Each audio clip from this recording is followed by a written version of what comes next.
Alright, stream is starting. Just make sure everything is set up correctly.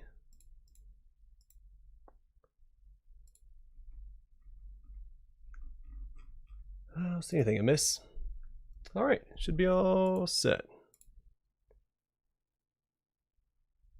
Except for I just closed out of my stream. Oh no! Gotta start back over. Let's see. Should be on Go Live, right? Alright, good. Whew. Make sure it didn't reset when I did that. That all looks okay. Off to a good start. Alright.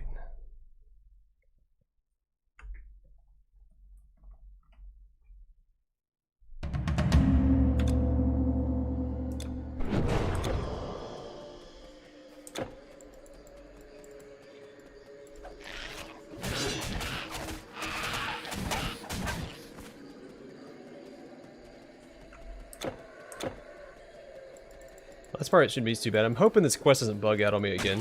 The one where we help out the neutral demon. Supposedly, the guy that you have to kill just doesn't appear sometimes.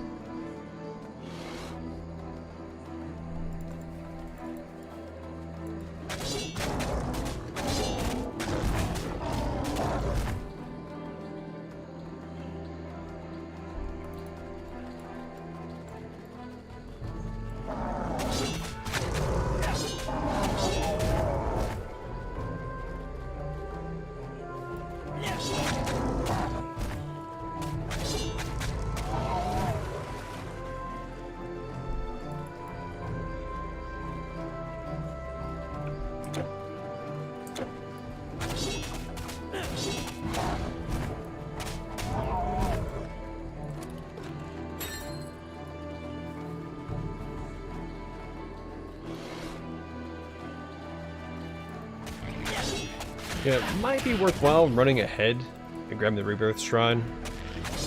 The next one before actually clearing out each area. Well, maybe a little bit later on. Here we shouldn't really have any trouble.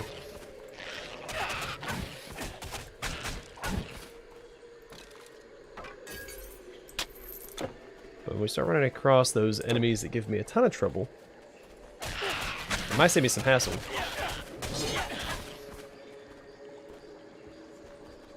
I doubt I'll do that. I'm not. Oh, probably because I'll forget. Not that it's a terrible idea.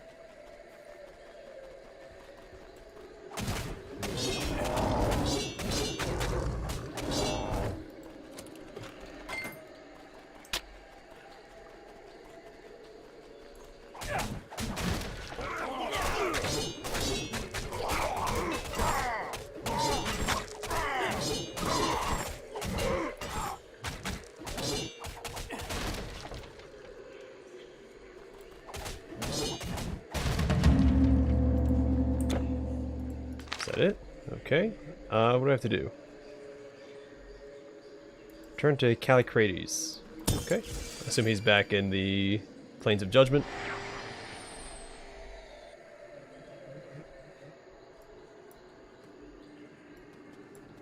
That's one caravan that it has been rough on us. Alright, so we don't need that. So what does this do? So an inside source was updated. Pallades. I have tried to go. I cannot. See, it's not be this sure guy. that I would... His name is spelled differently. But according to the wiki, that's the guy we're supposed to talk to. Oh no, over here. Oh, maybe I never talked to this guy in the Epic. Hold on, I might run back to Epic real fast. Well, Callicrates is the demons expect a little. no, because I got to this point. I did have this part of the quest, right? I'll have to go back and check Epic to double check that. I'm pretty sure that I had that part of the quest. Like, it is updated to this point. I just couldn't complete it.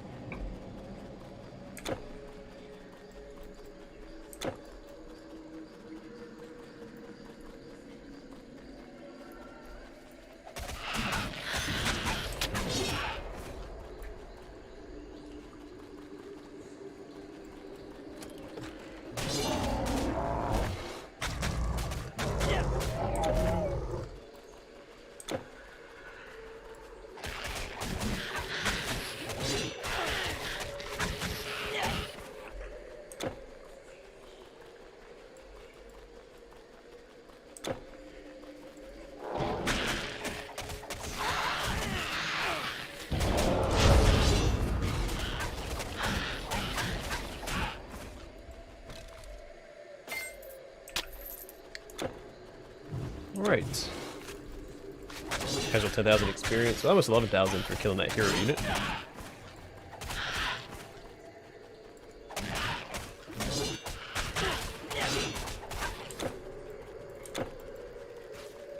Yeah, what's that?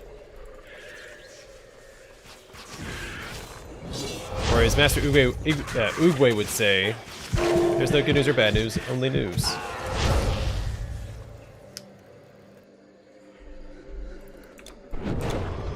I watched Kung Fu Panda 1 and 2 recently. Can't find 3 to stream unless I pay for it. Consider it, despite having, what, 5 streaming services? So, that's, I guess technically 6 streaming services. Not counting YouTube. Weird that I have all those services and I still have to pay to watch it. That's, whatever. Or to rent it, or whatever it is.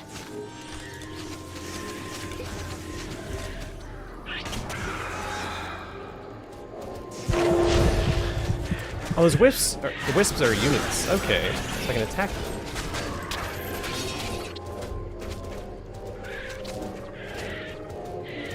It's alright, I've been to Florida before, I don't have any plans on going back.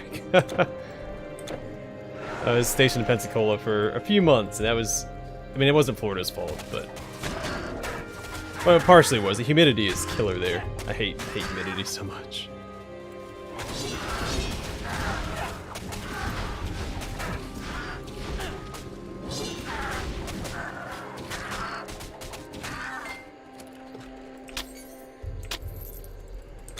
But congratulations to her. It's always exciting. Learners felt like a bigger deal than actually getting my license when I went through that. Probably because that's the first big step. So that's when you actually get behind the wheel.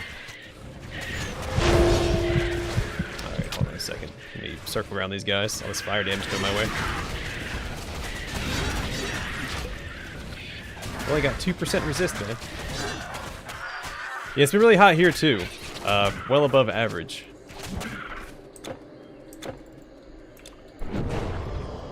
And a little humid because it's been thunderstorming the past few days as well. It was thunderstorming earlier today. Hopefully that stopped. Because yesterday I cut my stream short, and then 2 minutes later my power went out. As I knew it would.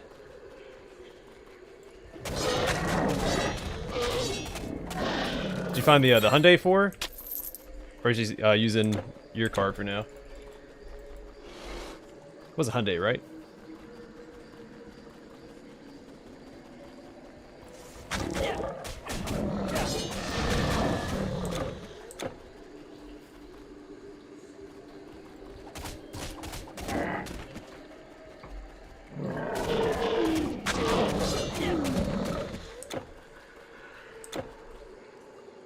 Oh, okay. Yeah. That'll be fun. I remember the first time I drove my dad's truck. It was a pretty big truck. And my mom was in the backseat crying the whole time. She was terrified. I didn't think I was doing that bad, but honestly I don't remember it that well, so I couldn't tell you.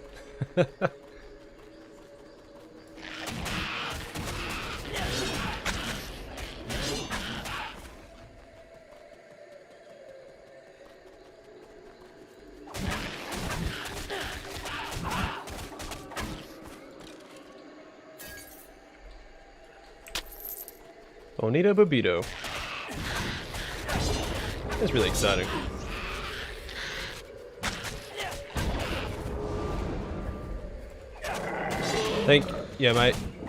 Well, I bought my own car when I got my learners. Just because it happened to be super duper cheap. Like my dad knew the guy, and he sold it to us for a ridiculously low price.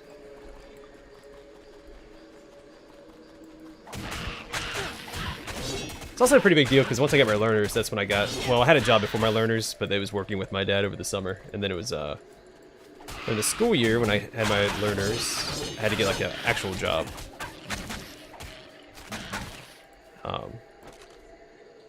I said that wrong. So I had a job before I had my learners, but it was a summer job. Once I got my learners, I had to get a job to pay for insurance and stuff like that. And a cell phone, because that was all the craze. Got me an LG Banter. The one that slides out had a little keyboard on it. Mine was $350.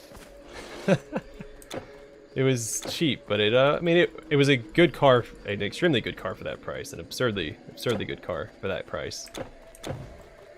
And it lasted me for, what, the year and a half that I had my learners, and then a week after I got my license. Because I was taking my buddy home from school, which I wasn't supposed to do. And I would go he lived in like a suburban area. We'd go into a cul-de-sac and do donuts and just goof around, which was extremely irresponsible, of course. And then I blew the engine of my car.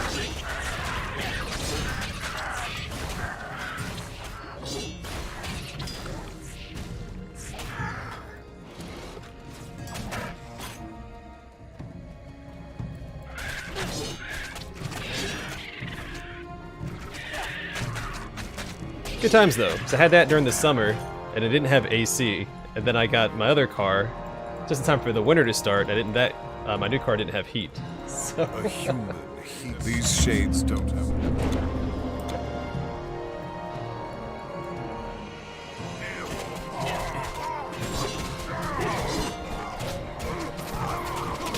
I did miss that car though. The second one, not the first one. Yeah. Yeah, my dad had to foot the bill for the second one. But he ended up selling it for more than he paid for it.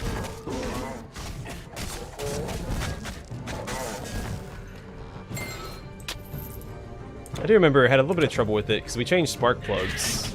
Like we just tuned it because it belonged to an old guy. So it was an '89 Mercury Grand Marquis, and it had 60,000 miles on it. I bought it in 2008. I think. So, I mean, it's an absurdly good deal. We got it for $900. And he just didn't drive it, so like a lot of stuff was just out of date on it and had to be tuned up. So we put spark plugs in it, and once we did that, it kept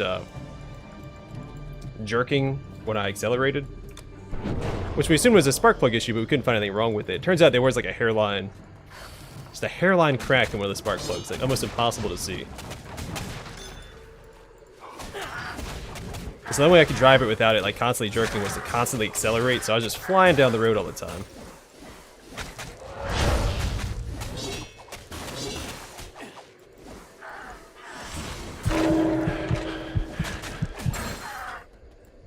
Alright, so we got the first stone that we need. That lets me pick it up. Oh, it's not letting me pick it up because we have one in our inventory back in camp, don't we? Let me double check that.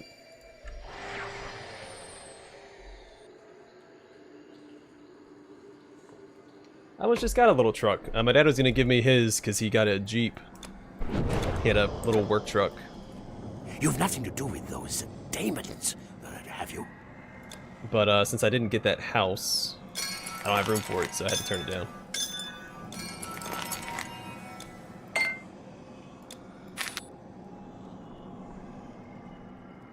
Alright, so you have the frost stone right here. Can I pick up the other one if I drop that off? Living traveler. We'll see. Yeah, he had like a little S10, one of his mini vehicles. Yeah, cool, I can pick it up. Just can't have two in your actual inventory. Okay. No, my favorite car is the one I currently have. But I did like the Grand Marquis. It was such a good ride. I've never driven in a car that comfortable to drive in my life. It's phenomenal. The suspension in it was fantastic. Like you didn't feel anything when you're cruising around in it. And it was a tank. Like you could take a hit, which was, you know, just the icing on the cake. Gas mileage wasn't great. It had a really good engine in it though.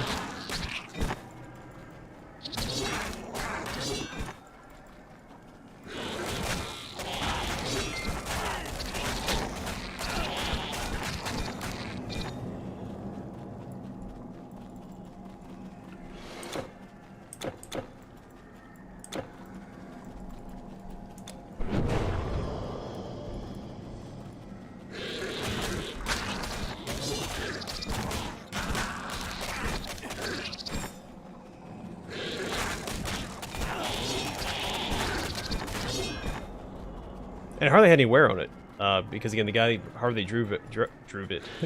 Drove it. It's like the inside was well maintained.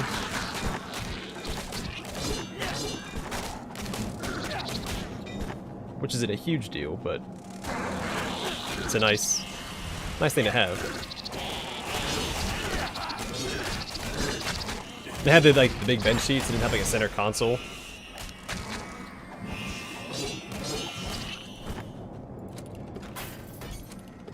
Caleb, man, how's it going? It's been a while.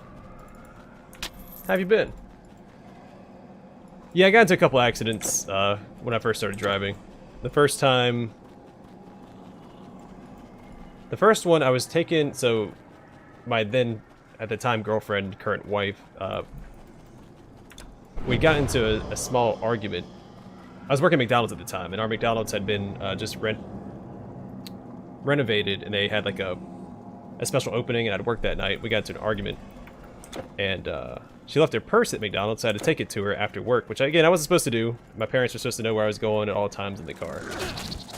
And I was angry. I just wasn't paying attention. I rear-ended a guy. Completely tore off his back bumper. The only damage to my car was, it said, because I ran into a Dodge Neon, it said Neon on like the plastic part of my bumper. And then there was another accident I got into. The guy didn't have his trailer lights hooked up. He was turning, and I couldn't see his turn signal. I should have slowed down. I should have been speeding like I was. And actually, I dodged him. Like, I ran off the road and went around him, but he turned into me anyway, and I ripped off his front bumper. This cannot be opened. I wasn't a very responsible driver when I was younger. But the guy should have had his trailer lights hooked up, and he hooked them up before the police got there. Which, of course, they weren't going to believe the 17 at the time. They weren't going to believe the 17-year-old over the however old he was. That's good to hear, Caleb. So I feel like I got a little shafted in that altercation. You have succeeded in truth. Noble and wise. Like, I should have still gotten a ticket for, speeding, or following too closely, whatever that one was. Well, I really didn't feel like I was following too closely. I was speeding. But he should have had a ticket. This and have cannot his be opened. trailer lights hooked up.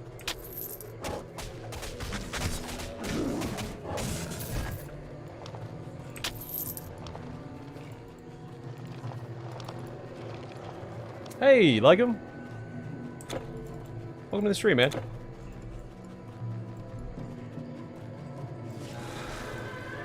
Alright, I found the next rebirth fountain. I want to go back to it. No, I don't. No, I figured it out. Never mind.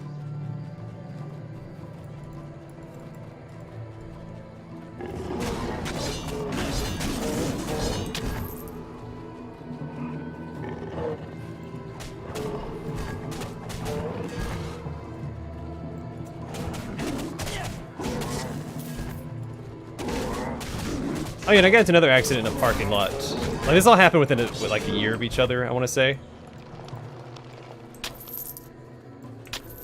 And that one, I don't think the person ever reported it. But I did stay and tell them that I hit their car. It was in a parking lot, and there was only one parking space in the entire parking lot because it was holiday season. I was trying to get a present for my mom, I think. So I went to Barnes & Noble. Trying to pull in between two cars. And I was driving the Grand Marquis at the time, which is a very large car. It's like a 3,700-pound car.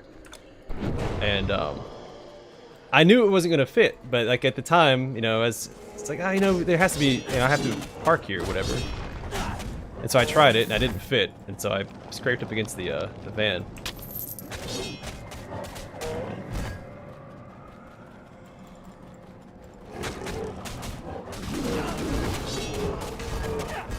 So 3 accidents in that car.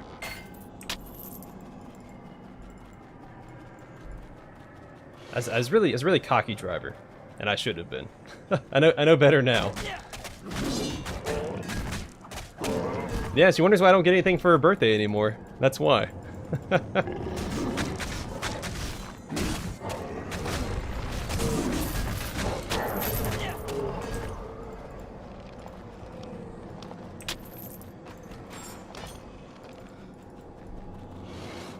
I haven't been in an accident since, and I did get 2 speeding tickets though. Once I got out of the military, got moved back to the East Coast.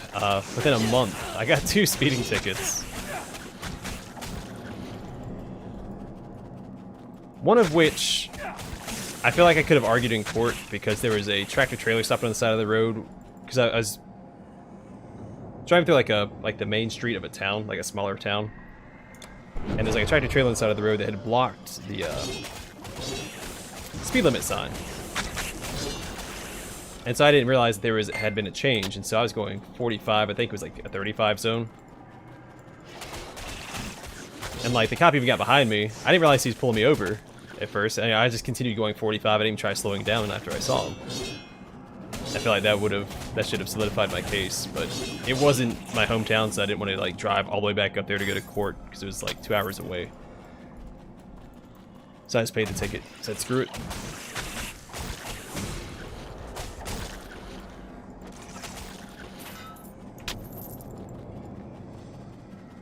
The other one also I didn't realize I was speeding. I thought that I was going the speed limit in that area. It turns out it was 10. I was going 10 over.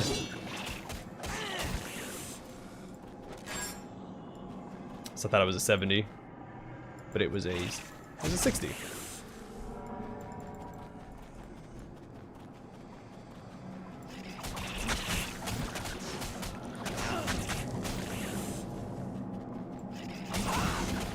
And neither one of them was in my my fast car. They're both in my Mazda.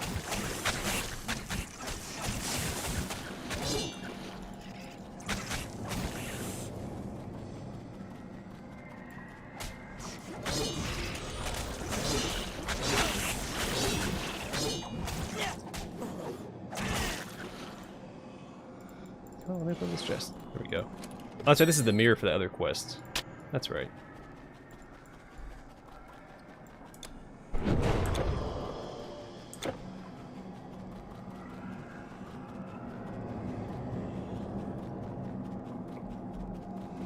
And technically I was in another accident.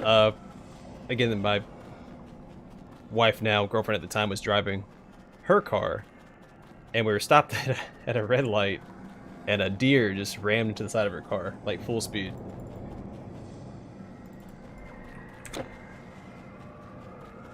Never totaled a car. Luckily I had that like super car that I was driving around when I got into all my accidents. Got it out of my system at an early age. So my grandfather used to always say, when we got our license, we should just go ahead and take our car and, you know, ram it into a tree. Because you're going to get into an accident, may as well get it over with. I'll take that back. I've been in a couple other accidents since then, but they weren't my fault, and there wasn't any damage to the car. At school, I was backing out. I saw a car coming, so I stopped. So I was a little bit outside of the parking space, but I was at a complete stop, so it wasn't my fault. They scraped up against me, which I understand why. That going that direction, there's like the sun. It's like beating right into your eyes. But she was still at fault. And then as I stopped at a stoplight, and this old woman rear-ended me. Like very, very gently. Like she just like let go of the brake and like inched forward. Psyche is near. The power of love. The way is open. Be careful.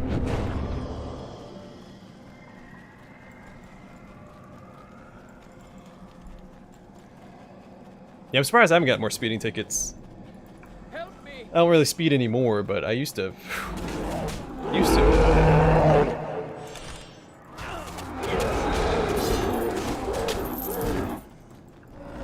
So we used to live on a road. It didn't have a posted speed limit, which means it's 55. Now it's constantly going like 80 through there, which is a terrible idea considering it's an extremely dangerous road. A lot of people have died on that road because it needs guard railings, but there's only like one small segment that has a guard railing, maybe two. And so a lot of people, when they run off the side, because it's just a sheer drop off on one side, and they overcorrect and. Can I believe Orpheus? When I fail to bring my love But back. they should just fly down that road, because you know, as a teenager, you're immortal, so it doesn't matter.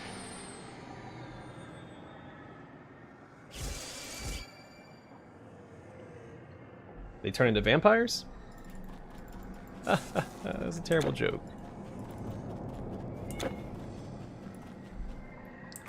Find scroll of the ice nova. I don't need that. I can sell it, I guess.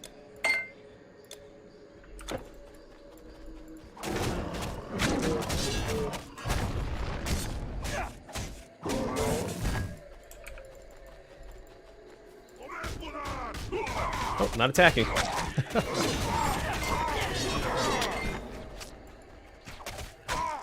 Alright, here they are. These master archers, man.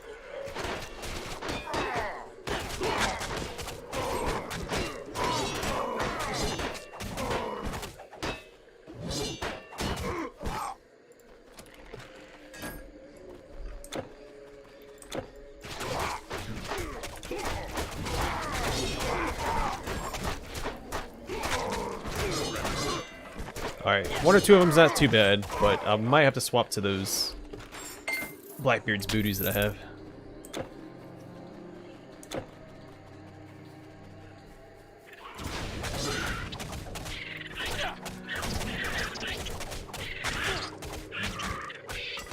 Is that what happened to your little red truck?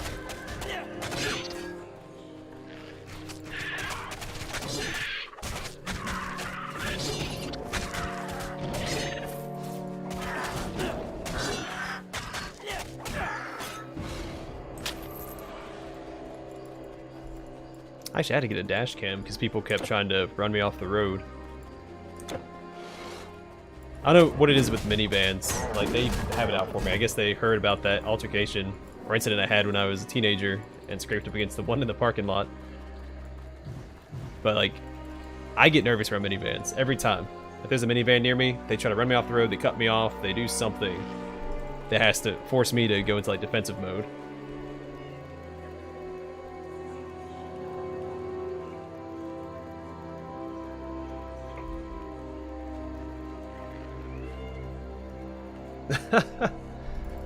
That sounds about right.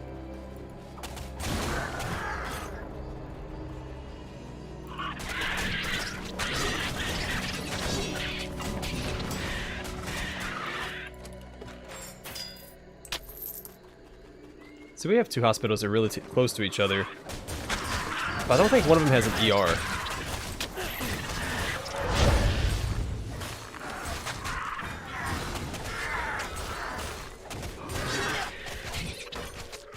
So I don't think we really have a choice if there's an emergency.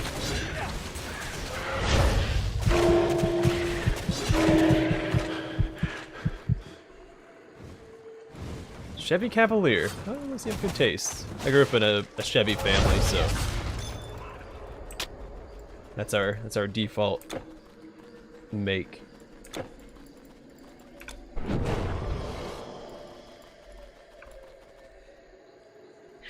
He's got 28 minutes, and the missus will take. Oh, whoop. Oh, trying to sip my tea and talk at the same time. Come on now. You guys are gonna kill me. The missus will take care of it. Oh my gosh, I'm stunned forever. What is that slow? He's not even hitting me. I'm just dodging all of his attacks. Alright, so I think we have to return back to what's his face, right? Yeah. So that guy didn't spawn for me on epic difficulty. And so I couldn't finish this quest last time. It's possible that he did when I first got the quest, but since I don't think I finished it when I first got it, maybe it bugged out when I reloaded. Because supposedly he moves after he spawns, like he keeps running down the path. So maybe he just ran too far.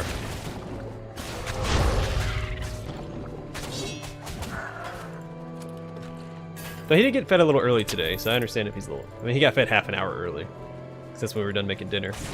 I like to feed my cats when we eat. At least when our schedules sync up, which isn't always the case, because we don't eat at 8 as well.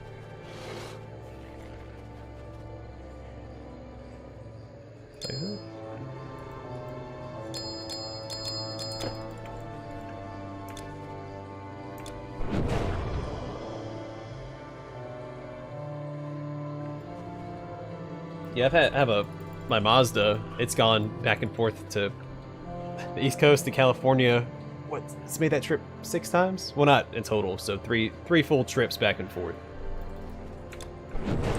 I've driven across the U.S. 6 times. The first time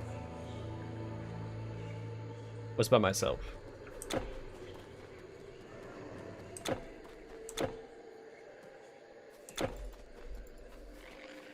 Every other time I've had the Mrs. with me.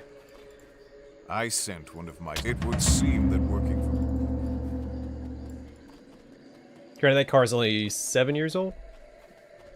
Pushing 8. It'll be 8 in August. Because that's when the new model's released. At least that's when it used to.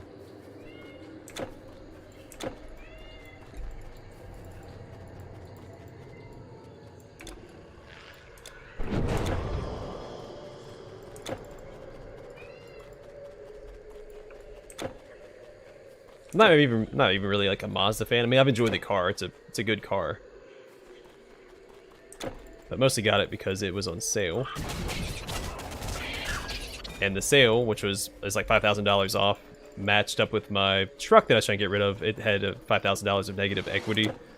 And so I went even. Just kind of bought a new car. With better gas mileage, because that truck would not have done well in California. Oh, he'll be fine.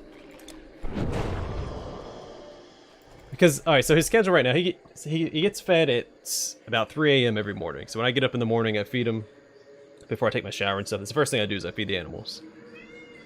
Then they wait for 8 hours. They get fed at noon. So that's the biggest gap in the day. And then they get fed at 5. So another 5-hour wait. And then they get fed at 8, which is a 3-hour wait. So this is actually the easiest part of his day. Because it's only a 3-hour wait.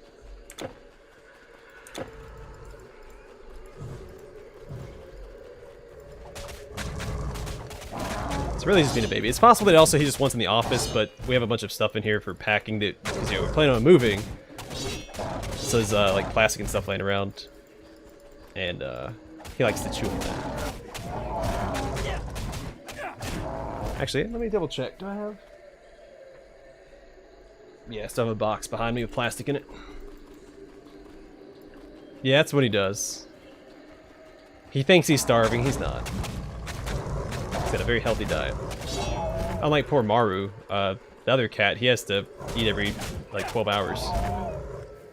So he has to wait all day because he can only eat when we give him his insulin shot.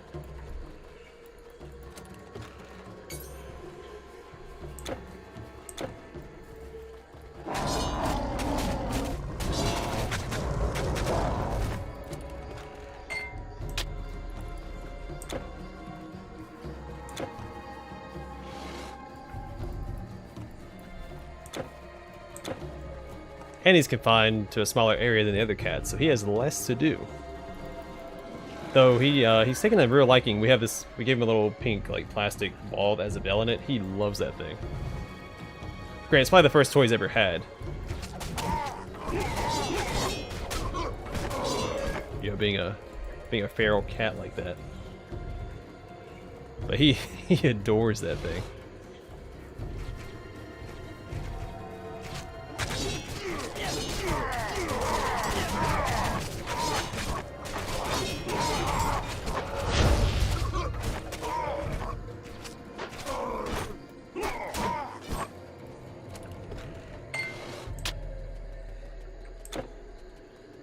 Doesn't care for the other toys as much, though.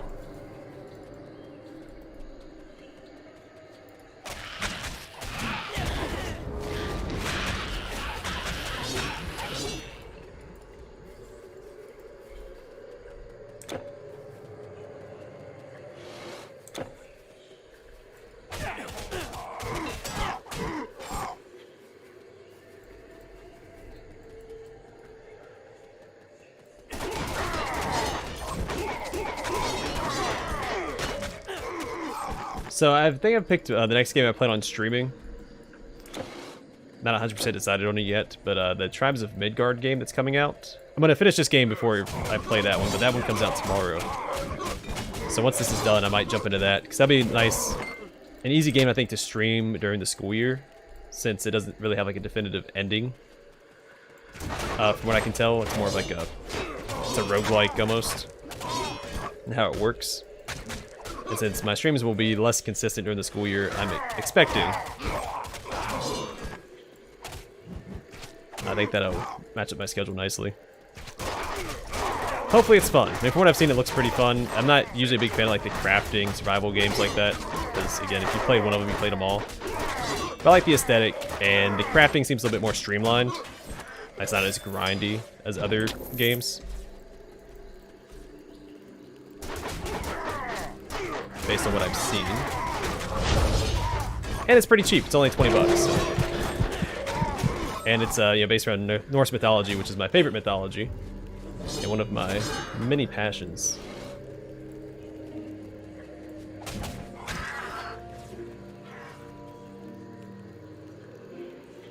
Sorry to hear that, Caleb. My cats are extremely well mannered. Now, if you come into my place and I'm not here, the male cat, Apollo, will attack you. He's fine as long as me or my wife is here, but if we're not here, he does not like strangers in the home. We have, like, if we go to town or something, we have people come and feed him, and he does not like them.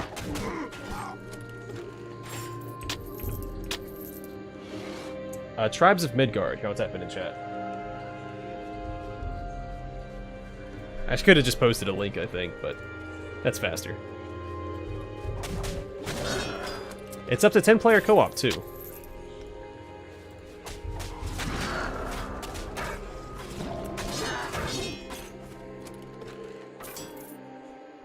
Oh, so I think this is a side quest area.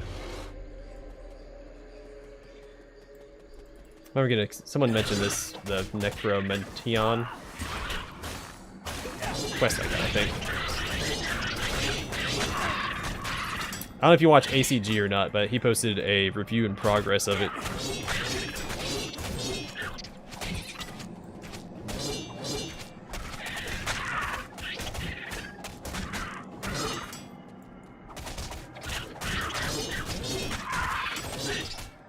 Also, I start a new Let's Play in 2 days. That's why I'm only doing one right now.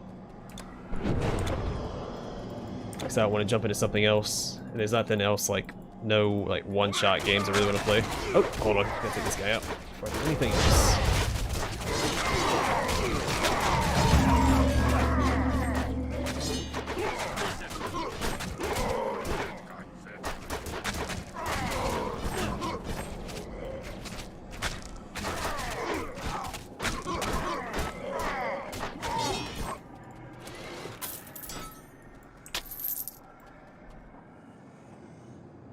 That's a title, like a rank.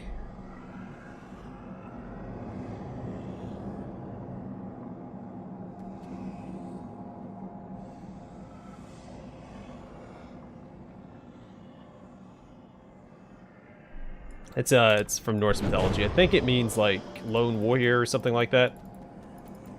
But I think it was also given to some people as like a title. Had not the beast would consume the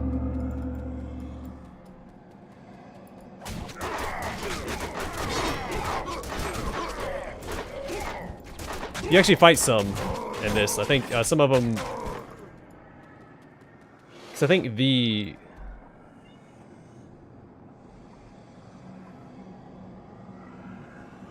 Yeah, they're the ones that get taken to Valhalla. But the literal meaning is like lone warrior or something like that.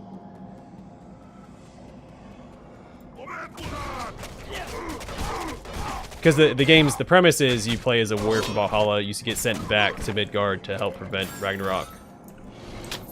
You defend like a piece of the world tree from the giants. Which is not how Ragnarok is triggered, by the way.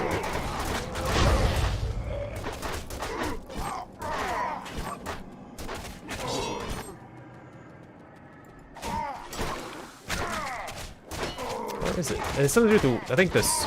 Oh man, it's been a little while. Because the world serpent, Jormungandr, causes an earthquake, which I think. Oh, here we go. Hold on.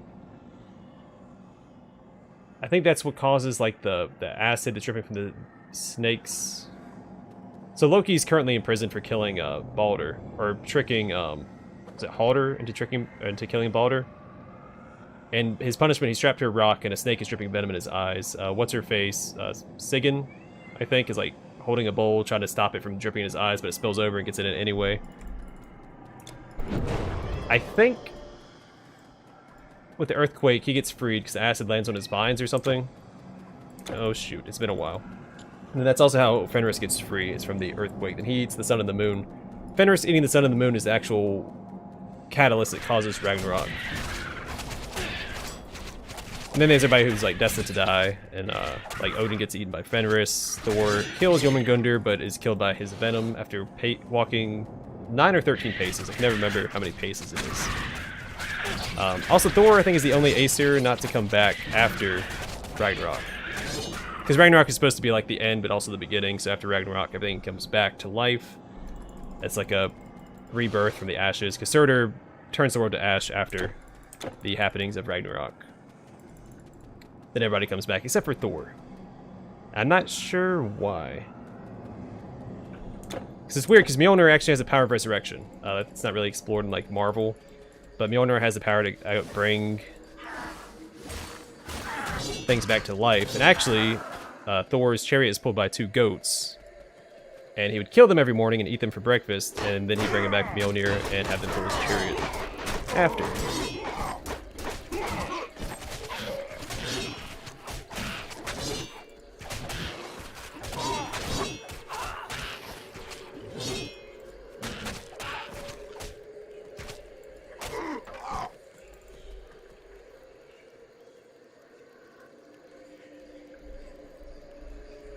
Like which one? Like the Tribes of Midgard or this one? Sorry, Caleb, I got a little distracted talking about Norse mythology. I love it. I love Norse mythology. It's so neat. Though I really want to get... I've gotten a little bit into it, but like Celtic and Gaelic mythology is really neat. But I just can't pronounce half the stuff, so it's hard to get into. I mean, same with Norse mythology. There's a lot of things I can't pronounce. Like the name of the ship that you can fold up and put in your pocket. I can't pronounce that. I mean, I can look it up, but I haven't had the opportunity. Back when I started, I didn't have internet, so I couldn't like just easily look up pronunciations. Unless the book provided.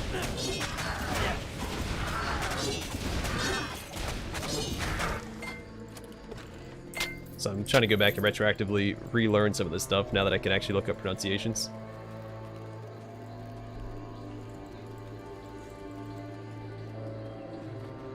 Yeah, and I'm starting to hear that because the PC market is horrible right now anyway, so it'd be hard to get into it now due to the extreme costs thanks to crypto miners and scalpers. I'm hoping all my parts hold up for a long while, at least until the market stabilizes.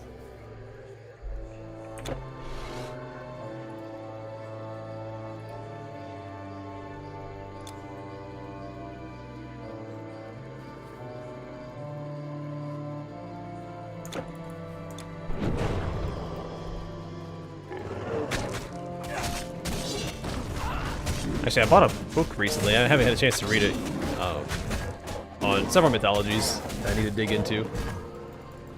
It's very surface level stuff, but it looked like a good read nonetheless because it covers some mythologies you don't see in a lot of other publications.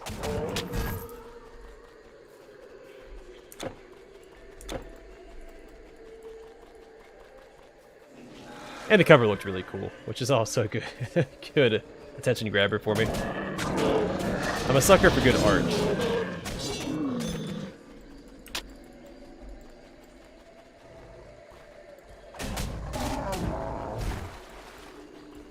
That's why I keep my thumbnails simple, because I try to find like the best art I can for a game, and since I pick what I think is the best and I like it, I don't like to saturate it with a bunch of like junk.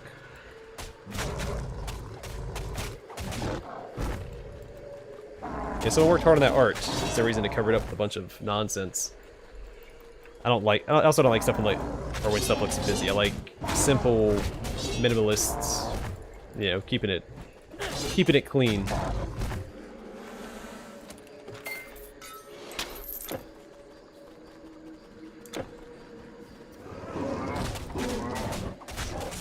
Let's try sprucing up my thumbnails a little bit. I put that red border on them now, just to make them pop out a little more. It's not like it's very overbearing.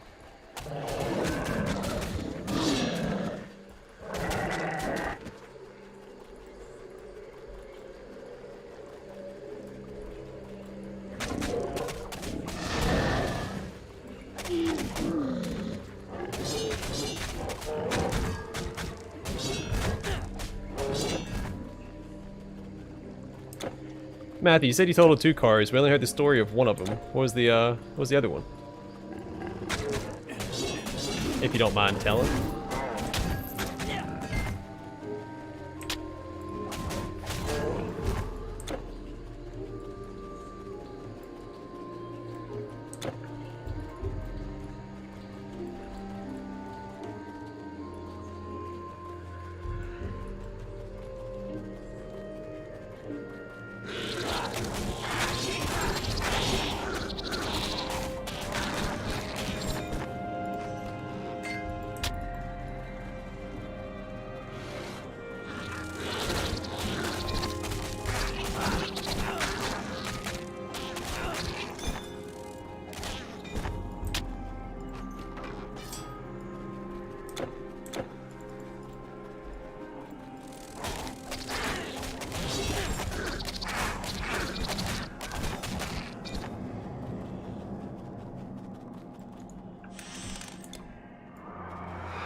Frog the Toothless.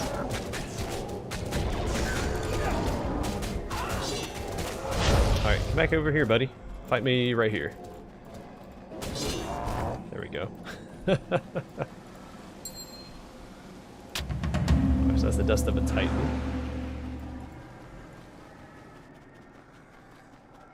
What to do with that?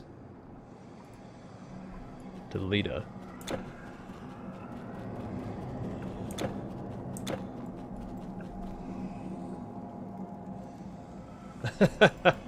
Yeah, false advertisement, man. You could have made big bucks off of that.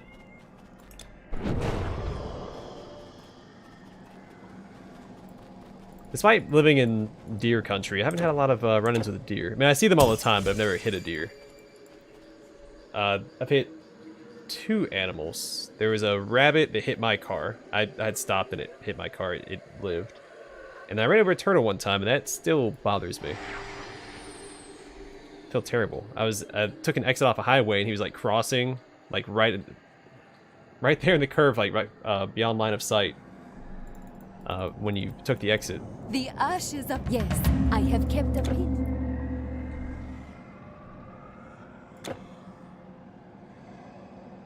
Alright, so I am done with this. I think I'm just gonna put the point straight into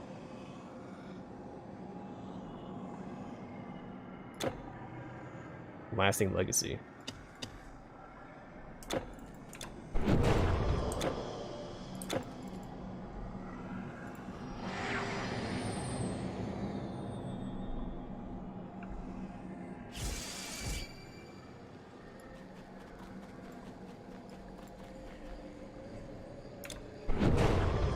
Yeah, sometimes it's just out of your hands, and like the turtle situation, there's no chance for me to react to that. I tried, but I'm not going to swerve my car on a curve like that. I mean, I came to as much of a stop as I could, but it was way too late. I hate the idea of animals. I hate the idea of, I don't know. I was gonna, what was I gonna say? But yeah, I can't stand it.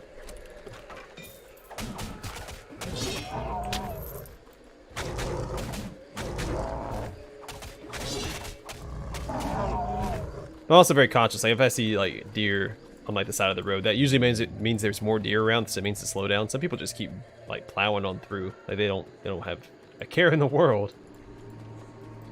And even if you don't care about killing the deer, at least your car's gonna get totaled, man.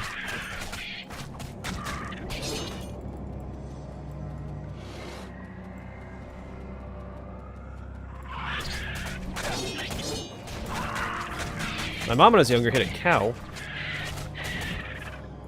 There's a cow farm on the road. The dangerous road I was actually telling about, or yeah, talking about earlier. There's a couple of cow farms on it, and one of them he was just notorious for not maintaining his fence, and the cows kept getting out. My mom hit one. Supposedly came out of nowhere. I mean, it was late at night. The cow was black. I didn't believe her until I snuck out one night and I was walking down that road. And, just out of nowhere, there's a cow standing in front of me. Cows are sneaky at night.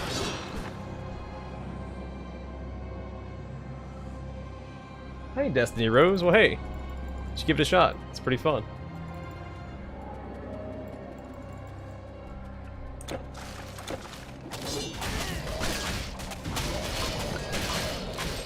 Oh wait, I didn't look at those bracers I picked up. I should do that. I picked up the bracers of the Nemean lion. Somewhere, here they are. So bonus to pets. Okay, hold on, let's compare real fast. What do we got going on here? Alright, so 35% cold resists. It's more cold resist than my current bracers. I get 32 strength. Same strength. 22 dexterity. 5% chance to dodge attacks is really good. Plus 25% attack speed. Health regen, 70 damage, and plus 12% physical damage to pets, which I do use. So I think this might actually be better than Alexander's bracers. As much as I love Alexander's bracers because, you know, Alexander the Great is the bee's knees. How does it compare to Odysseus' armor? See, I don't use Strength of the Pack. That's why I don't think I want to use this. What is the stat bonus for me? 10% chance of 100% physical resistance. I mean, that sounds really good.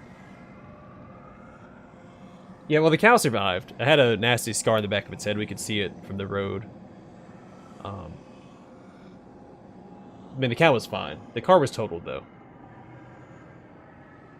Like, the cow just had, like, it was missing, like, a chunk of fur off the back of its head. Other than that, it seemed to be getting along just fine. So I think it's actually slightly better damage and DPS.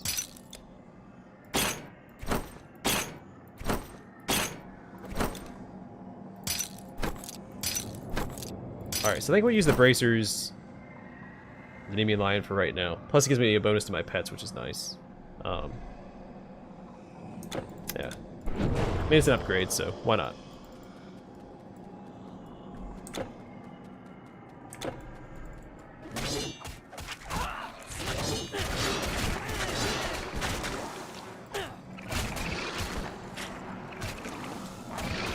Yeah, well, it's funny because we used to always make fun of my mom for hitting the cow. It's like, how'd you miss a cow on the road?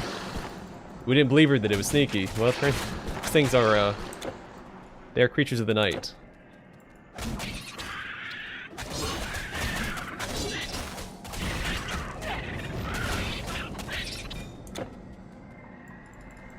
I thought I could loop all the way back around to that room. I guess I can't.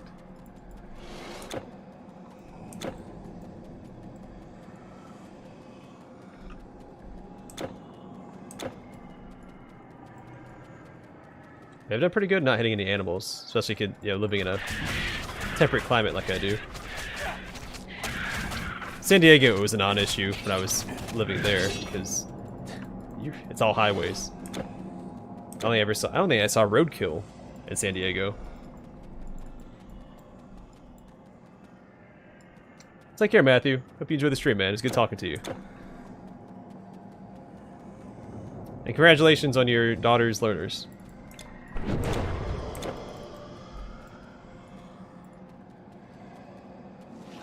Wait, is this the way I had to go? I think there's more to explore before going in this place, right? Let me backtrack.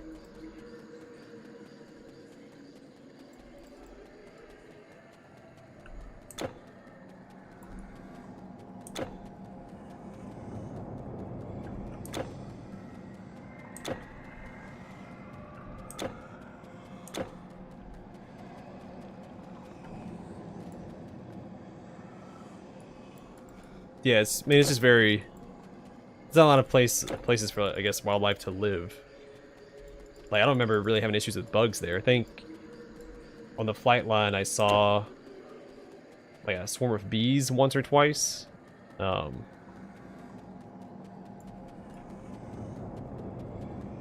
Also, I mean, I was super busy, so I didn't really pay a lot of attention.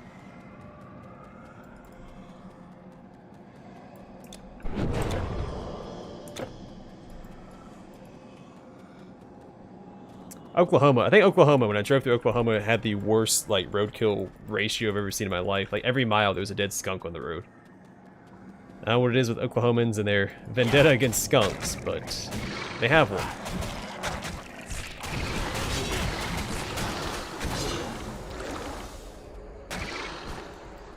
I should have counted. I really see if it actually matched up for every, like, mile that I drove through there. They pull back.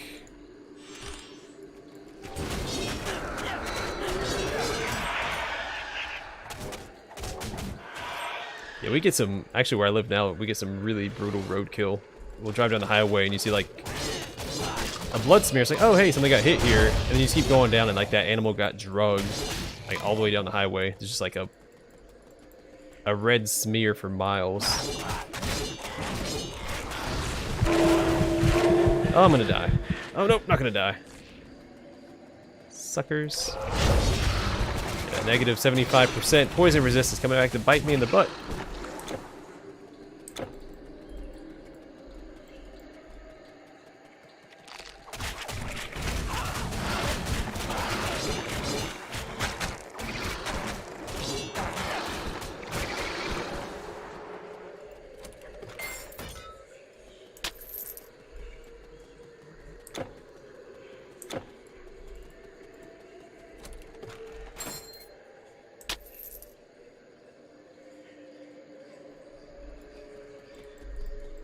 Yeah, I'm pretty sure it's just like a tractor trailer that hit something and they don't realize that they do, so they just like drag the carcass with them for a few miles until it finally wears itself off.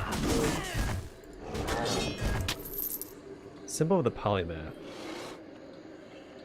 Create an artifact requires 2 artifacts and a charm. 15%. Oh wow, plus 15% physical, elemental, damage, strength, intelligence, dexterity, and total speed. That's really good. If I had all of those available, I would make it.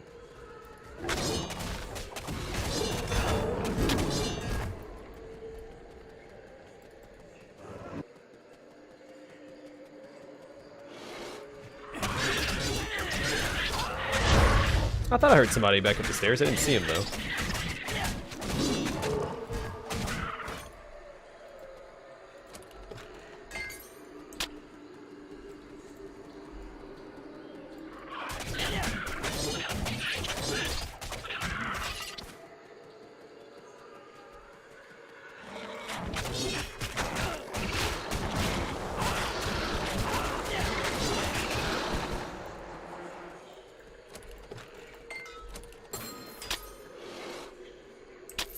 Mark of Ares. Plus 2 to crushing blow. Hello. Alright, what is this? Oh, it's a ring. So 20 damage, 10% chance of plus 363% physical damage. Plus 42 strength, 155 health, 120 offensive ability, plus 2 to crushing blow. So if I wasn't getting the bonus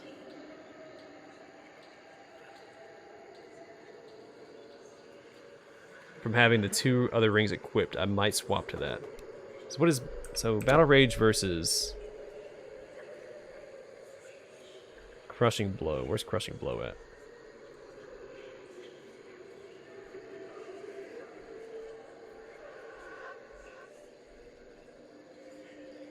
That's part of the same line. 25% chance of doing damage versus this. I think Battle Rage is better anyway, so I think having the other rings is better. Does this change if I take that off? 115 damage, 33% offensive ability.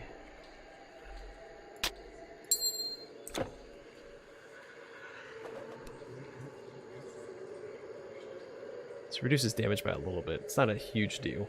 I'm gonna keep that because I do get that extra, that set bonus. Whoops, wrong one. Oh, my damage goes up so much, though. Alright, I think we're going to use this instead.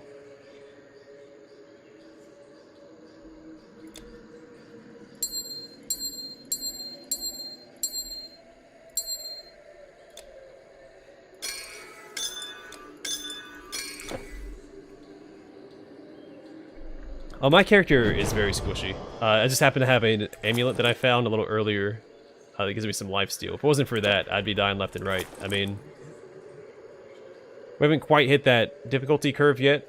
There's some enemies up ahead that have poison attacks. They're just gonna destroy me when they show up in big enough groups. I also have like negative 70% lightning resist, so it depends on the enemies that I'm fighting. But yeah, I'm not very tanky. I'm just in here spamming potions the whole time, hoping for the best, hoping that my lifesteal can see me through.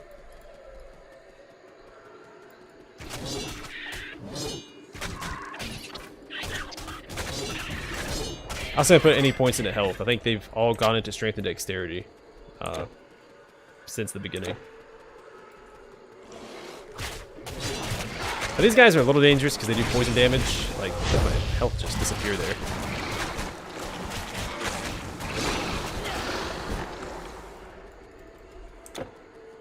But again, I had lifesteal. I think that's the only reason I survived was because of the lifesteal.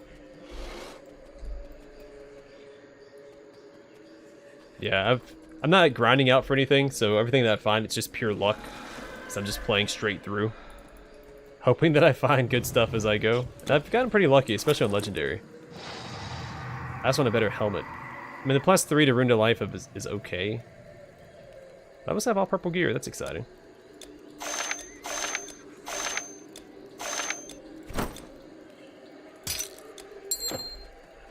Also, this probably can go over here.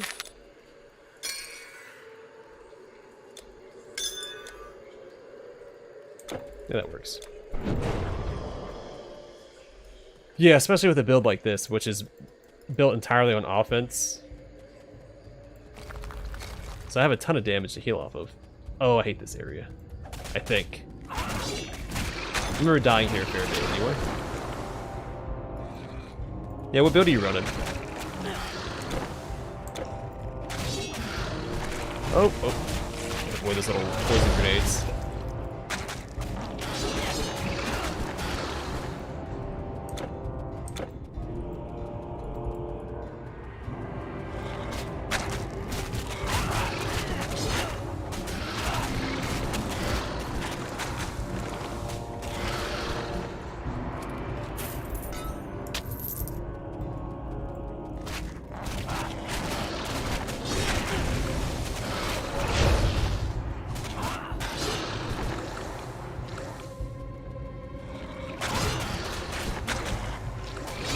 As long as I take out those the yellow enemies, I should be okay. Because they're the ones that do all the damage to the stupid poison grenade explosion things. The other guys aren't much of a threat.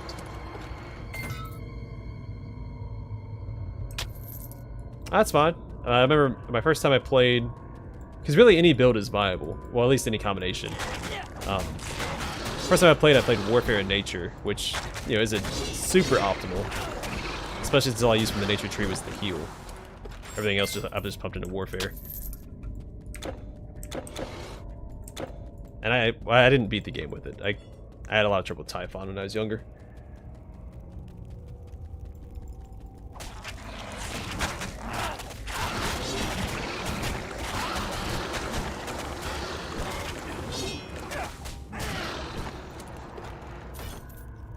But now he's not so bad. My build's not really optimal either, but it gets the job done. I think really any build will do fine as long as you just hone in on the strengths of the build. So like, you know, when I put points into my attributes, I don't put any into anything besides strength and dexterity. I think in the beginning I was doing like 2 points in strength, but now I do like one to strength, 1 to dexterity. And my skills, you know, just whatever. As long as you max out the skills that you want to use, I think maxing out one skill at a time is the best way to do it. But I could be wrong. I'm not an expert, so. Oh gosh, I'm terrified of that room. Oh, thank goodness for that lifesteal, man. If it wasn't for that.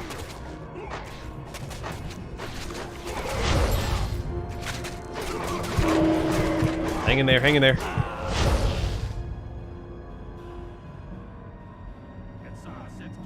Yeah, I mean, it all depends on your build.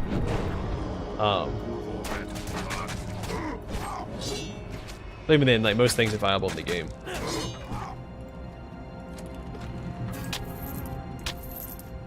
Like, I think it's more about your, like, skill, like how you use your skills versus pure attribute allocation. I mean, it helps, of course. But I don't think a build has to be 100% optimal to do well. Like, I'm playing Legendary right now, and I know my build isn't perfect. And I'm doing fine. I've had a couple hiccups here and there, mostly against mobs. Bosses haven't really been an issue.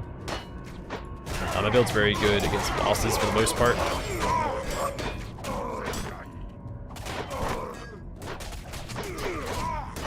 But I think I've been hitting weird difficulty spikes, like things I haven't had trouble with before with this build, I'm having trouble with in Legendary. But like things I had trouble with in previous difficulties, I'm not having trouble with now.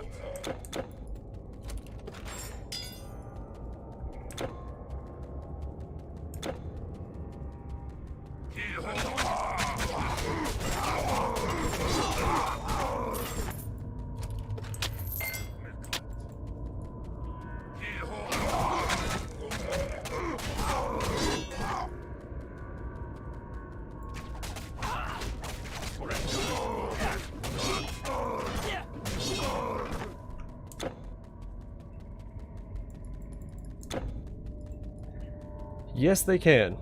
In fact, the mobs I'm fighting now, the past 2 difficulties, or normal and epic, they gave me a ton of trouble. Specifically the poison archer variants, the master archers.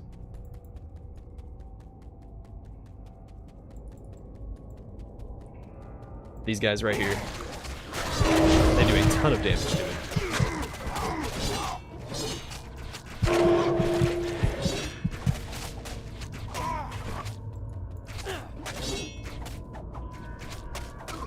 And it's hard to lifesteal from them as well because they keep kiting back. So you can't keep attacking them, and so you take a bunch of damage from all their buddies while you're trying to chase down one of them. It's just, it's super annoying.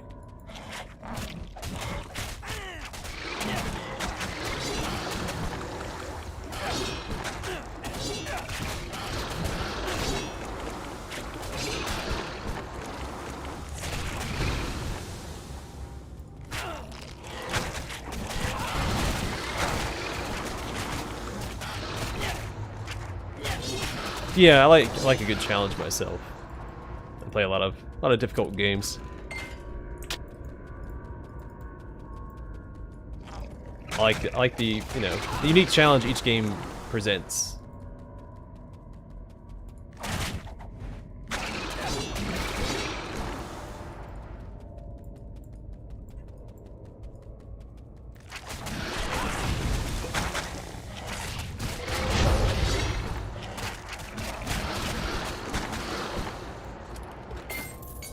Despite playing a harder difficulty, I do think this game is getting a little easier, because the more you play it, the more you understand a lot of the mechanics and stuff. Because I don't look anything up, or I haven't, and I've been figuring things out as I go. Like, you can't lifesteal from undead, because they don't have any life to steal. They're dead. And I think they also have a ton of physical resist, which I hadn't really noticed on the previous difficulties. But in Legendary, oh, I'm gonna die. Oh nope, lifesteal to the rescue. Haha.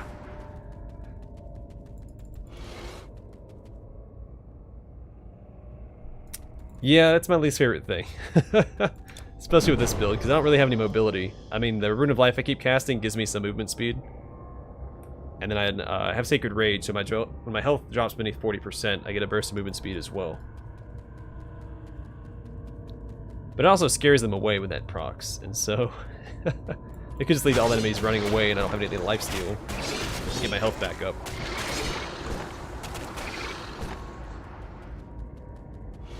It's good for those emergency situations, but it's also bad for those emergency situations. That's why I need to start investing into Warhorn for that stun, so they can't run away from me.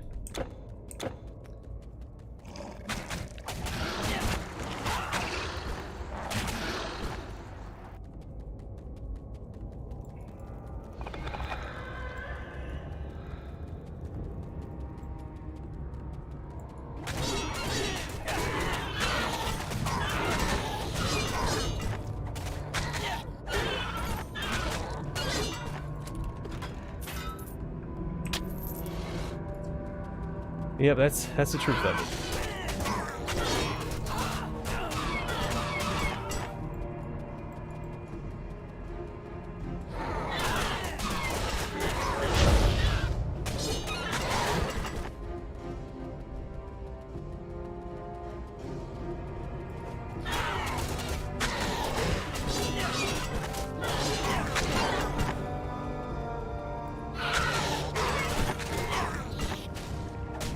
Lifesteal's doing a lot better than it was. That burst of damage I got from that ring that I found has been...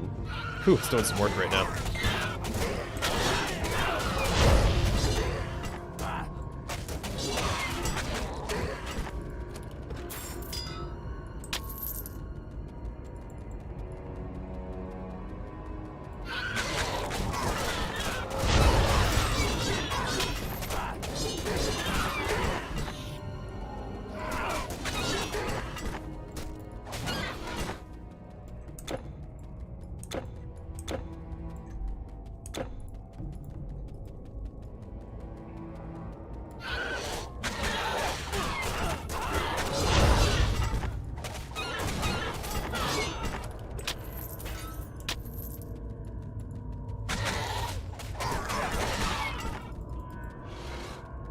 Not too bad considering how much damage these things are actually doing to me when we fight.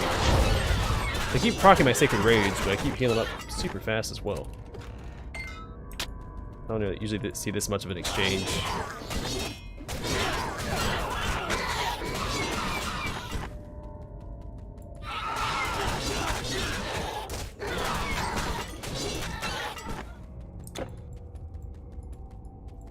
So I don't know which way is the way I have to go, which way is the dead end.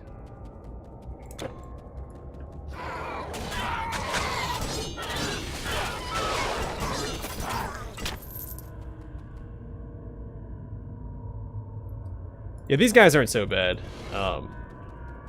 There's some nasty mobs, though. There's been a couple of bosses that I underestimated as well, since I didn't have issues on the previous difficulties. Alright, get him, guys. There we go. If I didn't have these summons, this mob probably would have murdered me.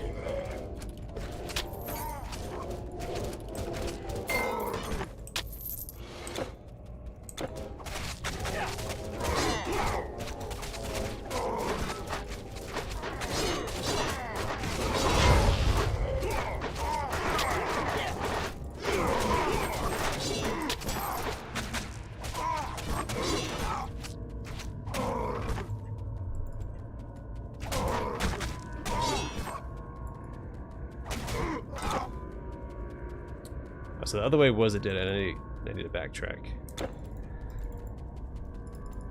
Yeah, I mean, there's still a lot of mechanics I don't know because I haven't really dug into it too much. I mean, I've perused the wiki for like different, mostly for the build names. Haven't really dug into it much further than that. There's still some abilities I have questions about that I should probably look up, but I'm not super worried about it yet.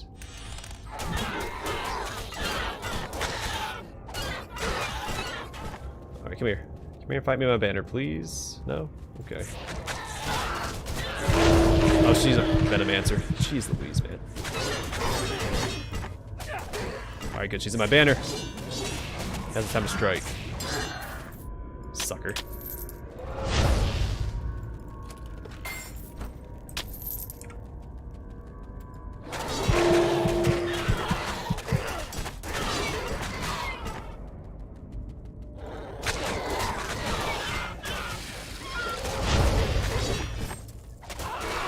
Those guys are a little dangerous too because I have negative vitality resist. I think it's negative 12, right? Yeah. So gotta be careful with those casters as well.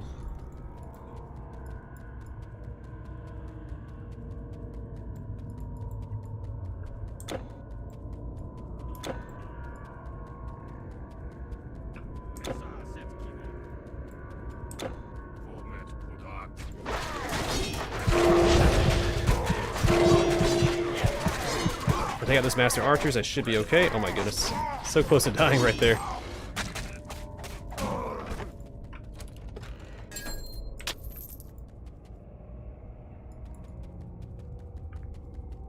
Trying not to, but sometimes I don't recognize them for what they are right away, and they get their little AoE lifesteal, whatever the heck that spell is, off.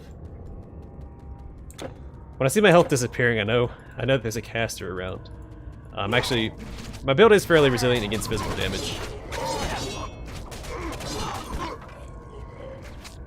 I have a lot of like percentage physical resist.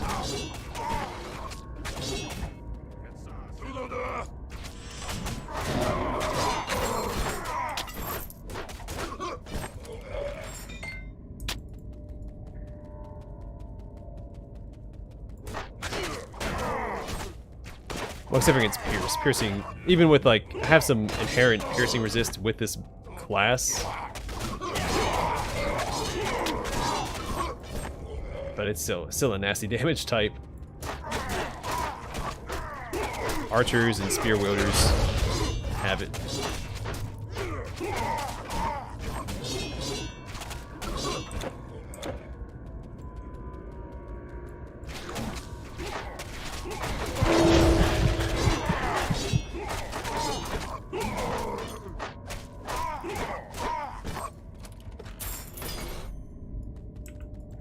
Alright, come on, drop the gold.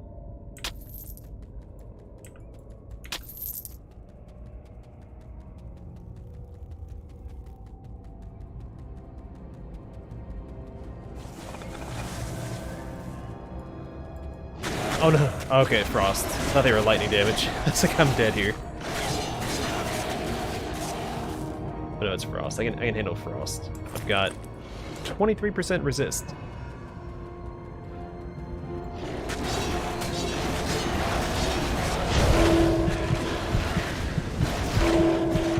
I'll go back for just a second.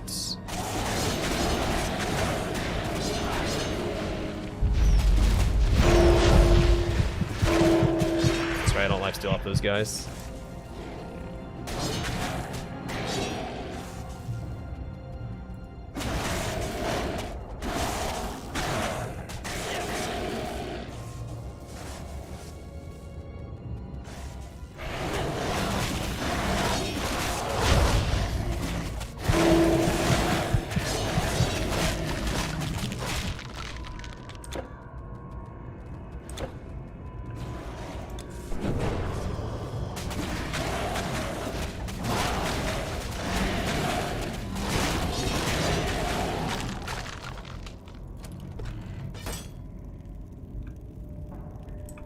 Yeah, no, 23% is really good, because the higher the difficulty, the game takes away your resistances the higher difficulty you're in. I think Legendary is 100%. So luckily, or maybe it's only 75%. So I don't think I have any poison resist on any of my items. Pretty sure I don't. No, I do. Alright, so it is 100%, because I have 25 poison resist from this necklace. And so having any resistance is actually really good. It means you have over 100%. Technically, just not for this difficulty. So my cold resist is actually 123%.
It's safe in here. Come, the demons use our failure.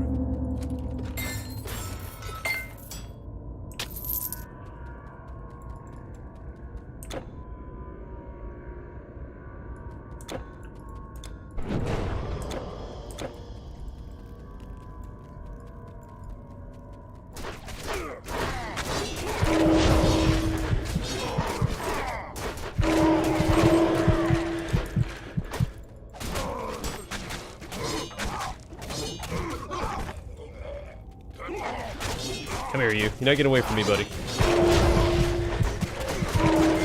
Single greatest threat to my existence.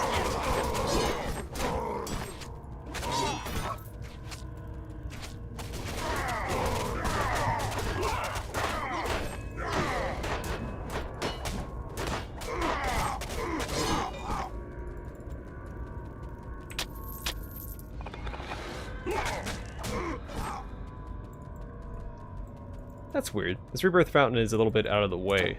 So you actually have to go over here and grab it. It's not like on the main path like most of them are.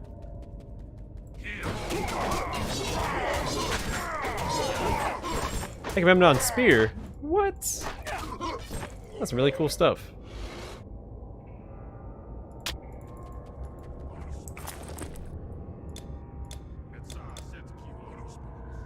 Oh, scepter, not spear. I can't read. Alright, so 10% chance of 176 bonus damage, 5% physical resist, 17% elemental resistance, 35 strength, 92 health, 29% health regen, 27% energy regen, 19% offensive ability, 24% defensive ability. It does more base damage. Is it actually more powerful? No, it's worse across the board. Wait, what? It's better than this one average damage-wise, but DPS goes down.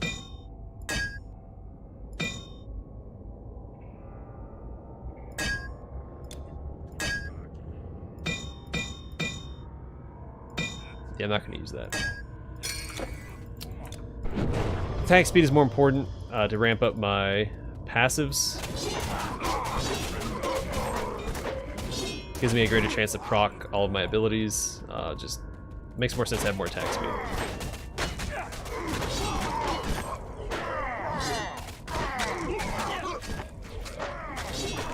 Oh. Go after this guy. There we go.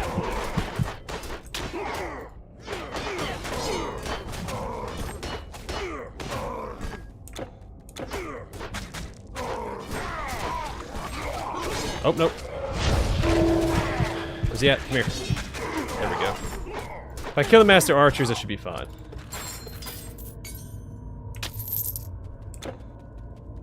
But I do need to kill them quickly.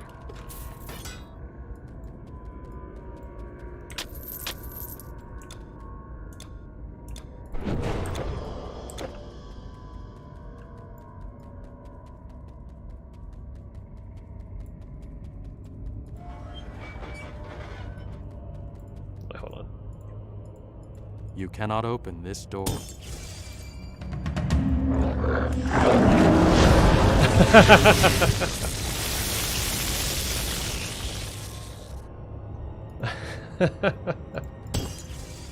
Oh no, that's right. I can't do that because it gets rid of the other portal.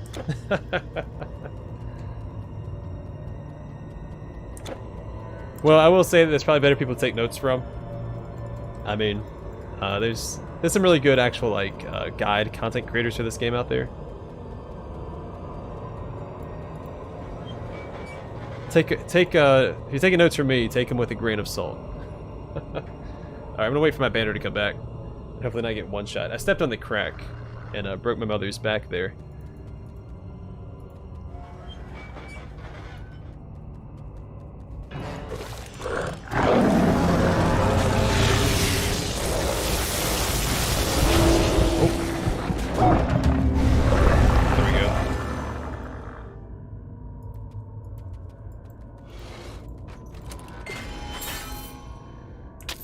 Alright, nothing good.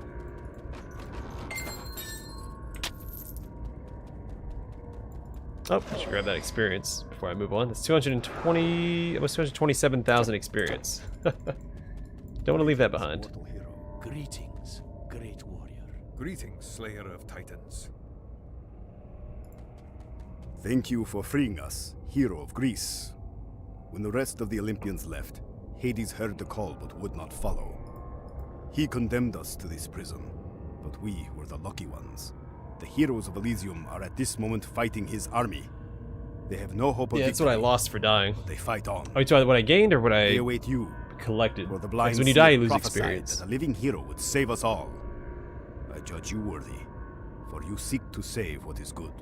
It's because it takes... Go to Elysium and help them, and to Agamemnon, who leads them. The path is now open. Yeah, so I still need like 7.7 million experience to get to my next level. Well, I guess less now. I just got, so yeah, 7.4 million. I just got 205,000 for that quest. All right, welcome to Elysium. You have come. Titan's Bane, I'm an old Heard there's a man. disco here somewhere. Yeah, I'm glad I didn't forget about it. I've done pretty good. I don't think I've lost a lot of experience from dying. I usually manage to collect it back. There was one fight, like 2 streams ago. I think I lost a few 100,000 experience. Ah, you've come. Your fight lies within the wall.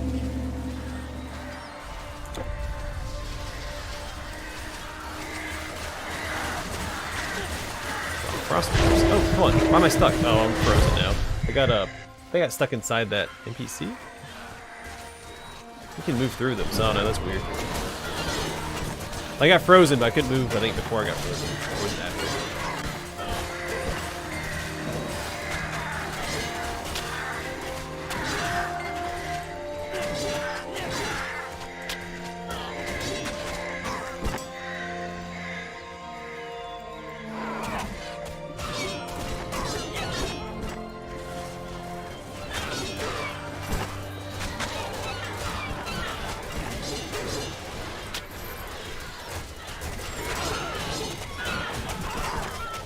Oh, Poseidon's curious. I'll take a look at that in a little bit.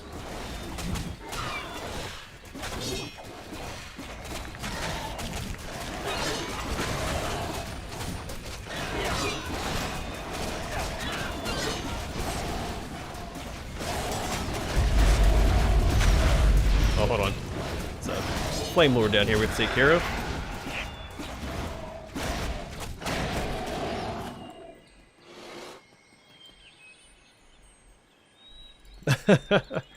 Yeah, I mean, I don't really pay attention to like the experience that I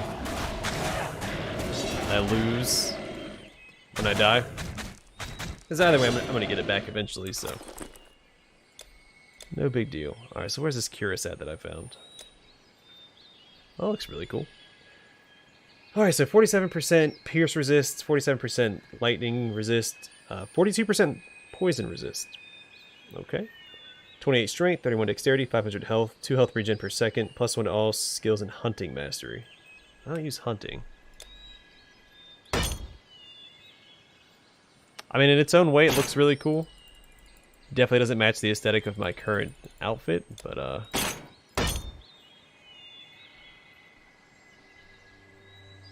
not bad. It's kind of funny that I'm putting on Poseidon's Curious, like swapping Odysseus and Poseidon's Curious, because if you're familiar with the Odyssey, Poseidon is responsible for many of the grievances that Odysseus is forced to go through during the Odyssey. So that's kind of funny.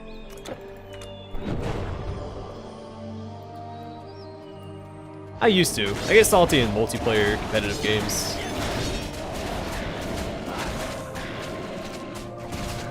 That's why I don't usually play those on the channel.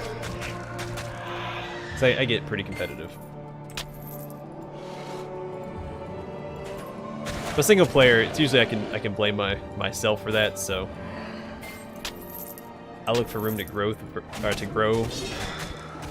versus getting mad about it.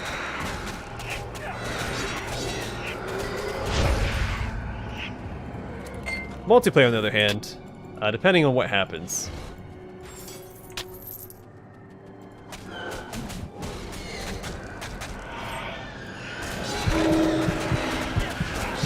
Alright, that guy's a bit of a threat. Let's pull back.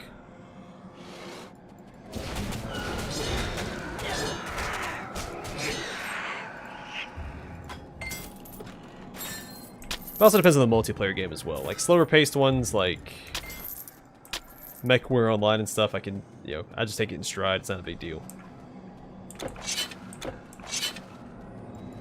Wait, if I can sit there and like digest what happened or what's happening as it happens, it's not a huge deal. But like, I don't know, faster paced stuff or like I hate team-based games. I don't play those anymore.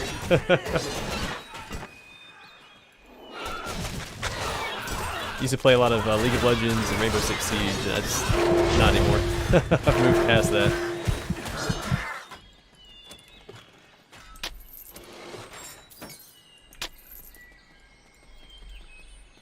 Especially Siege, because I would almost exclusively play solo queue in Siege.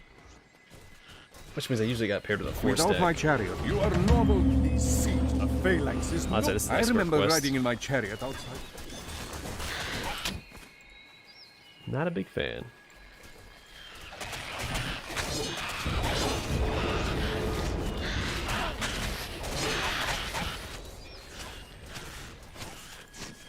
Yeah, probably that's how most people are. I've gotten a little better about it. I've been playing a lot of Hunt Showdown lately, and it's a little slower paced, and occasionally I do get mad, like, there's been some like weird, wonky stuff going on with the game since the new update. But for the most part, like, I try to digest, like, what happened, how could I play that better?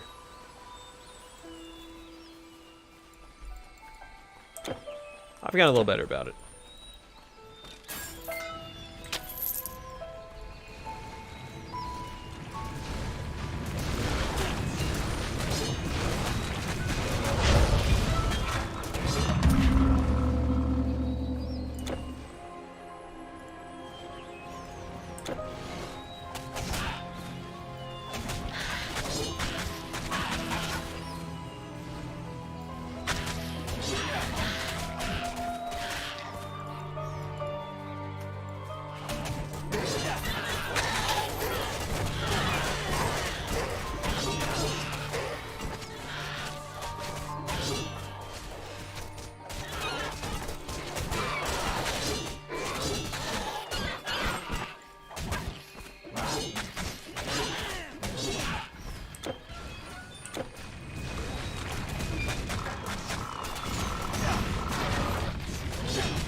Now I've gotten mad at single player games before, but it's usually because like bugs and stuff. Like if I do something right, and then the game just refuses to let me have my win. So I think Other Side was a good example. Like the final boss fight was bugged for me, where the game would just not let you continue.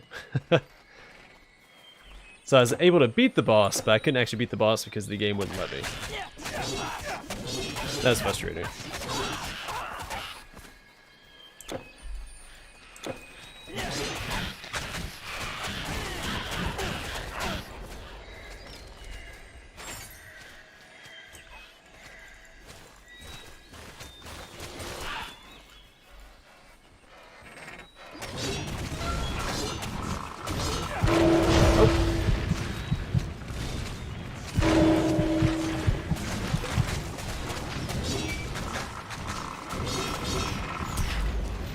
Oh, he's still alive. Oh, he's doing really good. Hardly took any damage there.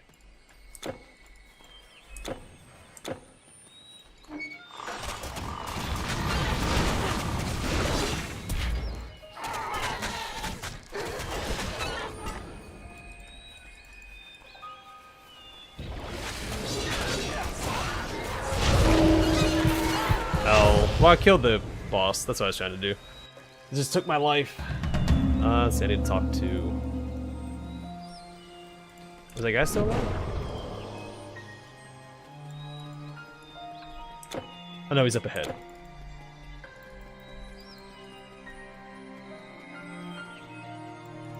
Each of your triumphs, you have shown us it. I have another messenger. The course of the battle depends. Yeah, it took me a while. I think I tried for like a week to beat the boss before I resigned, and it was like, all right, I have to wait for an update for the game. But it was also a new release, so I didn't know if like it was an issue exclusive to me, or if like a lot of people had the issue. So I wanted to try and I was trying to resolve the issue. I tried a whole bunch of different stuff. Because I enjoy troubleshooting games. Trying to figure out what's wrong and see if I can't fix it. Especially older games. Oh wow. Okay. I wasn't paying that much attention. I was more focused on trying to get my darn experience back. Oh, there's a large chest right here. See, I'm glad I died, because otherwise I would have missed this. There's always a silver lining.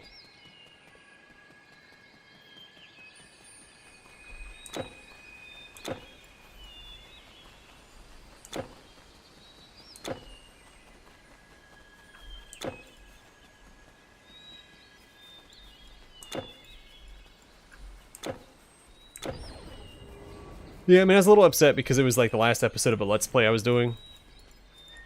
And I couldn't finish the Let's Play, and I don't like leaving things incomplete.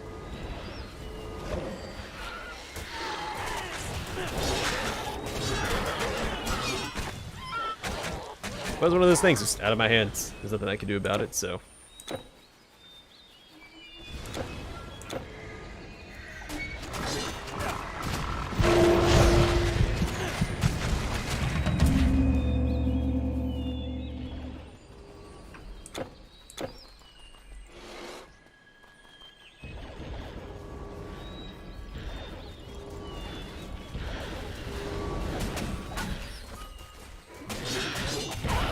That's one of the risks you take when you play new games nowadays.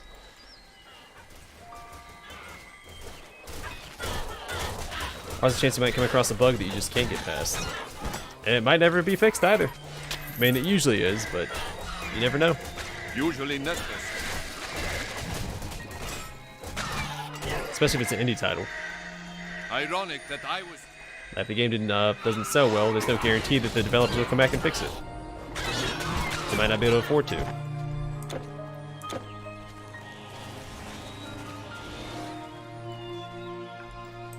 Alright, so we teleport back. I think this is the guy we have to turn this quest into, right? To Ajax.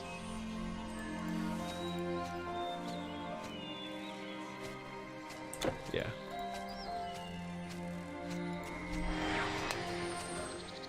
The area, the way should be clear now, so we fought our way all the way there. There should be no enemies sticking around.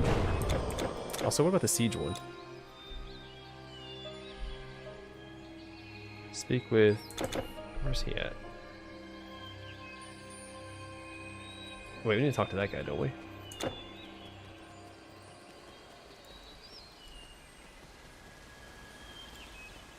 It is good to see your face. Well, I know, warrior, that it was...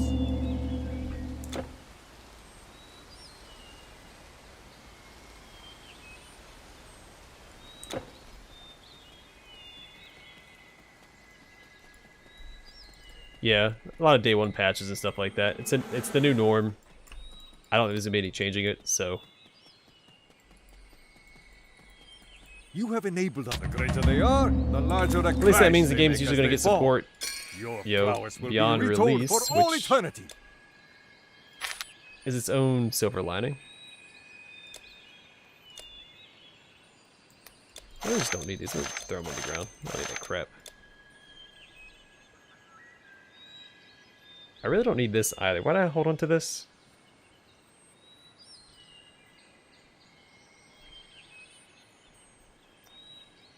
Don't want that one either.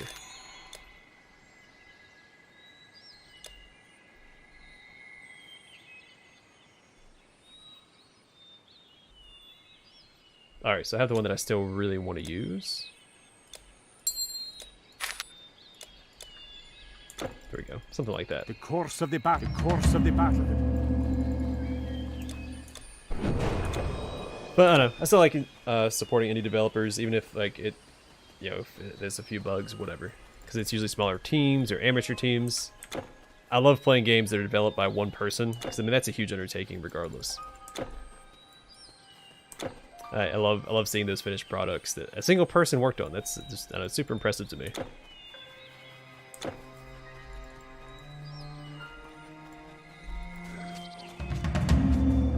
This is dire news. I cannot shift. You must help Menelaus hold the Achaean Pass. And do I have It is to? not far, just on the other side of the Academy of Sophocles. I cannot spare more than a handful of men to help you. Yeah, no. So we had that discussion on stream a few streams ago, talking Take about these men. Those are all the men we the price of games and how they are more than they probably should be. Like they're being overcharged right now, because I think that with the industry, the way that my opinion was with the industry the way that it is, prices should stop increasing, or they should reduce, especially since most games are sold in a digital format now. So they don't have like that production cost of making physical copies. They still do, but it's not, you don't have to make as many as you used to. On top of that, man, you have like microtransactions and things like that that are definitely supplementing these AAA companies. Because most AAA games have, or developers have their hands in some sort of microtransactions. Or subscriptions, or battle passes, whatever you want to call them. So they really don't need to continue selling these games at $60 prices, especially if they're going to have like these monetization practices in their games. Like if it's gonna have a battle pass every couple months or whatever, you don't need to sell it for $60. In fact, it could be free to play, and a lot of them are, but some of them aren't. Like a huge game that I still don't understand why people paid full price for, and then they paid a subscription fee for, was World of Warcraft. You pay a subscription fee, but you also have to pay a box price. That never made any sense to me. One of the many reasons why I never got into World of Warcraft. And again, it depends on the game. Like some games, yeah, they're expensive to make. Huge open world games take a long time to make. Like, I don't know. Can't name one off the top of my head, because I don't usually play AAA games anymore. I focus more on AA and indie games.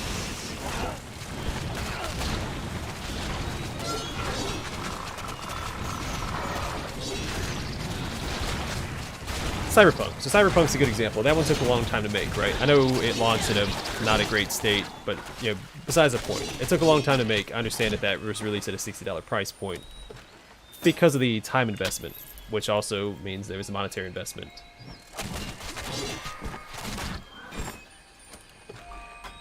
But like, FIFA. FIFA should never be sold for $60. FIFA should be sold for, actually it should be free to play, because all that money they make from the microtransactions in that game. But it definitely should be sold as a full price, especially since they kind of just use the same, they don't really update the game every year.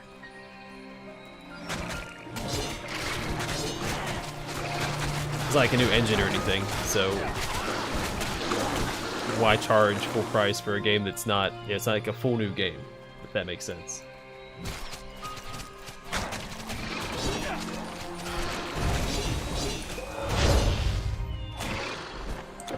Yeah, I don't understand the whole box price of the subscription.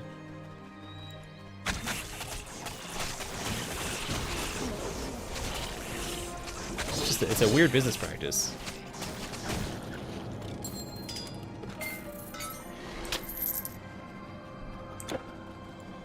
But I think the game came with like a 30-day free subscription or something when you bought it. So I mean, technically you're paying for the game and 30 days of playtime, but still, and that's ludicrous. I think games are full price for $40 at the time, or something. But regardless, you shouldn't have to sell the box. Even if it's $40, $20, $10, because you're paying a subscription fee. So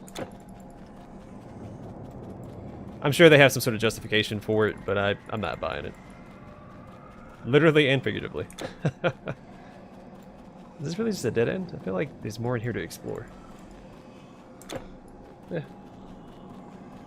Yeah, or really any of those big sports franchises specifically owned by EA. It's basically the same product every year. Honestly, what they could do, since they make so much money off microtransactions, I can barely talk, sell a version of the game. Say it's like Madden, I don't know, 2020, right? And then every year they just update that Madden. It's just a free update since they're not really changing the graphics or anything anyway. Just update the rosters, update like whatever mechanics they want to update, just have like a big patch, right? League of Legends does it. League of Legends is free to play, and you get these massive updates every like year or two, whatever, where they change a lot of mechanics of the game. They can do that with Madden, and then just fund it with the... Well, one, I think it would save them costs, right? So they no longer have to produce the game, which they barely do now anyway. And then they just have the microtransactions, because they're going to have those anyway.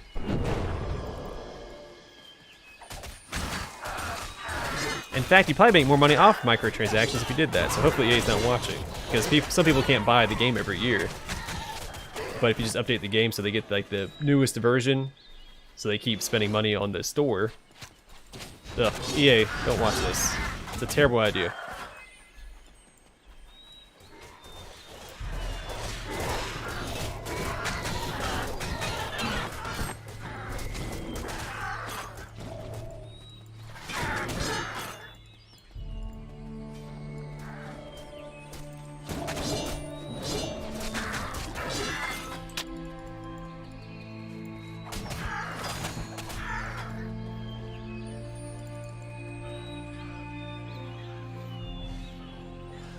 Yeah, which is goofy. I mean, they could easily do that in an update. like maybe every 5 years release a new like actual new game. I think it's updated every year with a new roster or whatever. I never really got into the Madden games. I was never any good at them.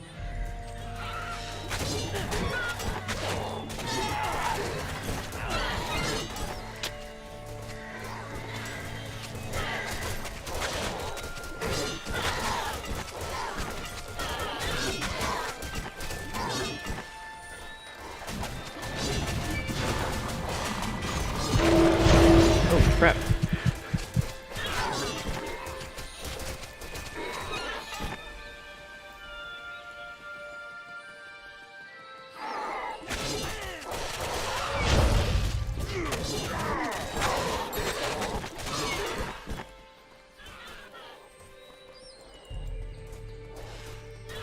I don't know, it just...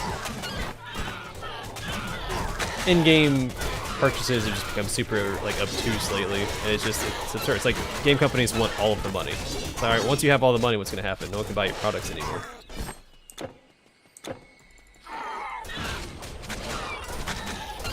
Like, I get it for some games, like, I'm not gonna... I mean, if people want to buy, like, cosmetics and stuff, that's fine. If they want to support the developers, I don't think that, you know... anyone has the right to tell them no if the developers are selling it.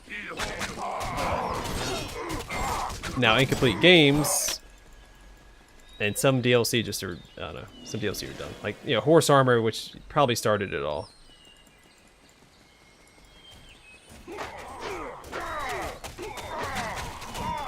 Not a fan of pre-order bonuses. I think if I were to make a game, I understand wanting to get like those early sales in, especially when the game first comes out. I get that. CA does it with some of their Total War titles, and I think it's a good practice to have. So you can have the pre-order bonus, but have it more of like an early buyer bonus. So you get it if you pre-order, but you also get the bonus if you order it like the first week after it releases. So people can see the state that the game comes in. The reviews can come out, people know if the game runs or not before they go and purchase it. So I think like having like an early buyers bundle or, you know, pack or whatever it is instead of like a pre-order bonus would be just better. It's better for the consumers. So what else be doing? Oh. Okay. I don't know, that's just my take. Again, I have nothing against cosmetics and stuff, especially if it's like a free-to-play game like League of Legends and they want to support it.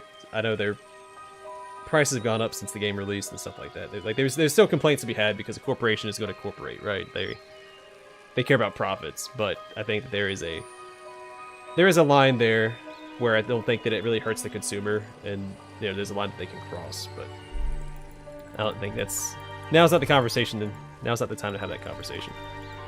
Because I'm gonna hop off because I can barely talk, and it's about that time anyway. So anyway, hope you guys enjoy the stream. I'll see you guys tomorrow around the same time. But for now, stay safe, stay classy, and I'll see you guys next time. We'll continue through Elysium and make our way to actually, how far have we made it?